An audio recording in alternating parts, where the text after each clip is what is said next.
第部高古利亚先生揭晓深造业有关情况。谢谢。Ladies and gentlemen, first and foremost, let me congratulate China on behalf of CII and my personal self in reaching a milestone of becoming the second largest economy in the world. Please clap for yourselves. I know it's a milestone and a long way for China to move ahead in many zones, because still the personal aspirations of the Chinese people have yet to be looked after. I will present myself in 4 areas so that you have 4 key ideas. Where are we in manufacturing in India? Where do we aspire to be? Third idea, where are the possible synergies between China and India in manufacturing? And fourth, I will leave some questions as to how we can take this forward.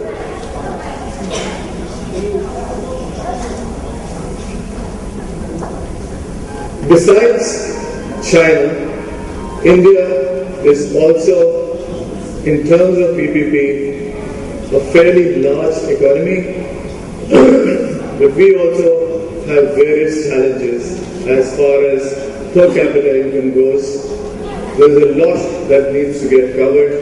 So this is just an indice, and that's how it should be taken. In the last few years, we have grown in many ways. My friend earlier to me, representing services, has shown phenomenal growth, but so have we in manufacturing. And manufacturing is leading the way in the Indian economy in the past few years. If we see the other regions, India too has set up an agenda to grow fast in the manufacturing sector. Manufacturing sector, even in the advanced economies, is now being looked at something they want to revive. Just in the morning today on Bloomberg, it was a focus that how US itself wants to retain manufacturing jobs within US. It is a lot of resurrection of the global trade barriers which are coming up even in the advanced nations while they try to retain the manufacturing jobs. So, given this challenging scenario and the given growth, how do we move forward? India has been integrating into the global economy, is a responsible country in terms of not only being a part of WTO, but also is trying to promote regional trades, and looking east is one of the key policies of India. If you look at manufacturing, like I said in the earlier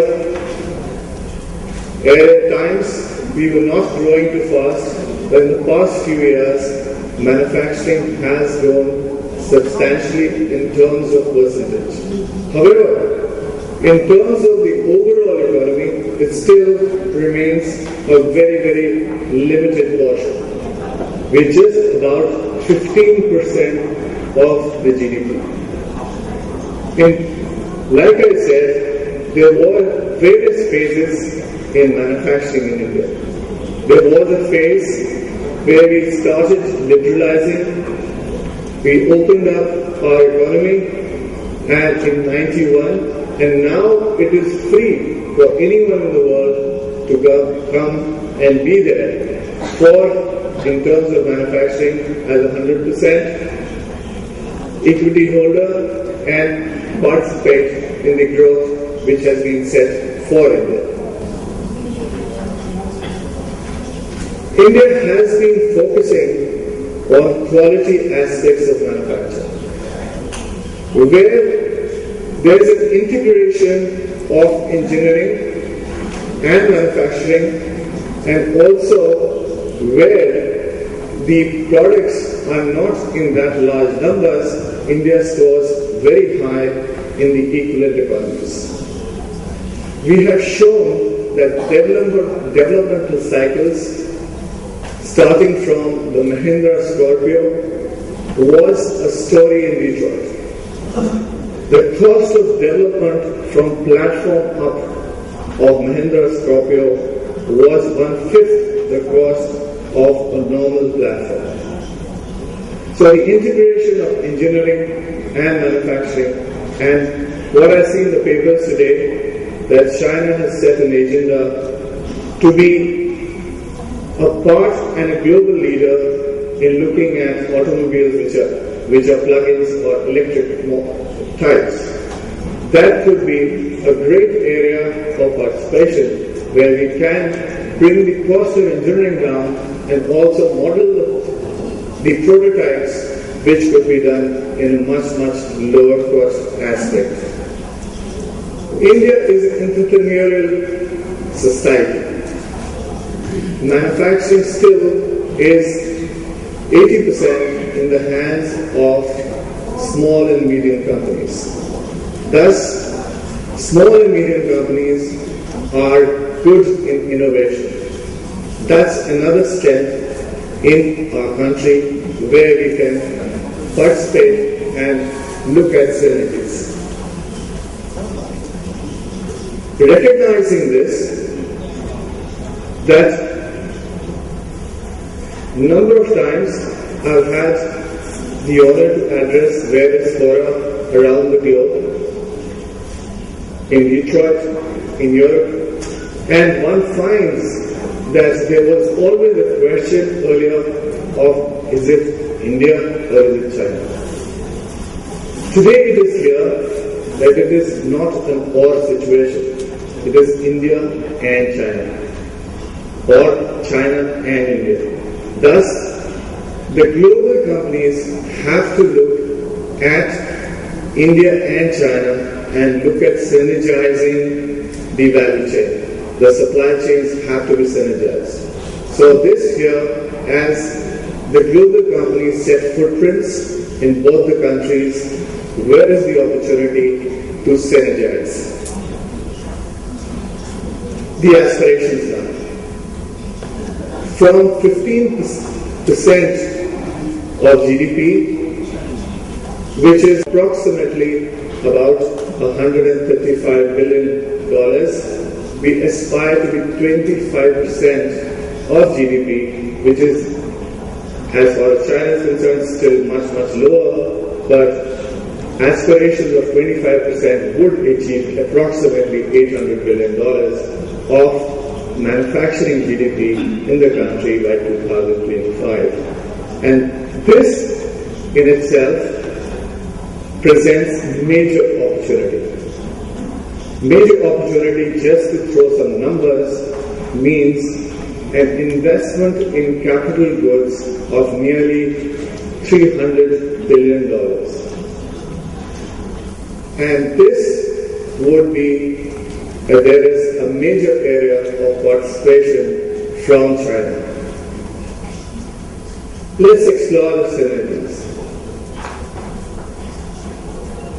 So while exploring the synergies, one just needs to look at how the two countries look at present.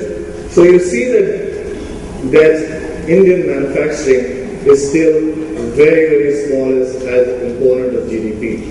And it's a compulsion of India, as it was talked about by my predecessors in speaking, that India has a demographic advantage in terms of people. There would be a lot of people, nearly 80 million people, who would be available for working. So the shift from the agro side, the agricultural side, to manufacturing has to be absorbed. That's a compulsion of our country. And that is the reason that we have to drive manufacturing to levels. And the strength of China is in manufacturing. So that's a major part I see in terms of the cooperation. We both know that even in China, the manufacturing is still at the lower end. Still, it's the effect at the lower end of the cost structure. Can we move up the value chain? In terms of moving up the value chain, there has to be cooperation. We may be actually vying for the same business. We may be, in real terms, competitors abroad, but there is no such thing as a competitor today if all terms boils down to cooperation. And if we can cooperate, we'll always come out with better value addition.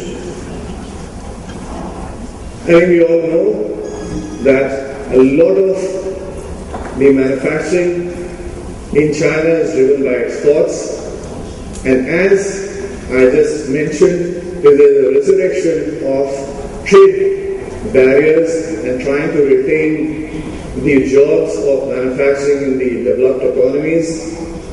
How this is going to work out? So domestic markets and also the LDCs is still offer an opportunity would be some of the areas. We are very quickly seeing that, and it was rightly said by our ambassador, that there are huge opportunities. Each one today is becoming important for each other. So there is a good interdependence, and the interdependence happens when value add happens at both ends. And that is something which needs to be corrected over the time, and that would be one of the agendas for Synergy. It was again pointed out that low value-added products coming out of India, high value-added products coming out of China. So somewhere this balance needs to happen for a win-win situation and a long-time sustainable growth in manufacturing and in final trade. And like it was said, here are the sectors which present an opportunity for both of us. Are we there to encap it? So what's the way forward? And here I leave some questions. Because the trade has to happen with business to business. A lot of these forums are there to present opportunities, but finally it is the business who needs to take it forward. And thus I present this as questions that with the strength which resides in the Chinese manufacturing, in large scale production, similarly the strength in Indian manufacturing, although small, lies in mid-sized production, in quality production, and integrating engineering and manufacturing. So can this come together too for a larger good? These are some of the areas we need to explore. Sustainability is a major issue for both of our countries, and that is a major cooperation area. How we can look at things like simple trading credit in terms of carbon, how we can look at more efficient energy management, how we can look at sustainability of our overall environment, which is so important for the future of our nations.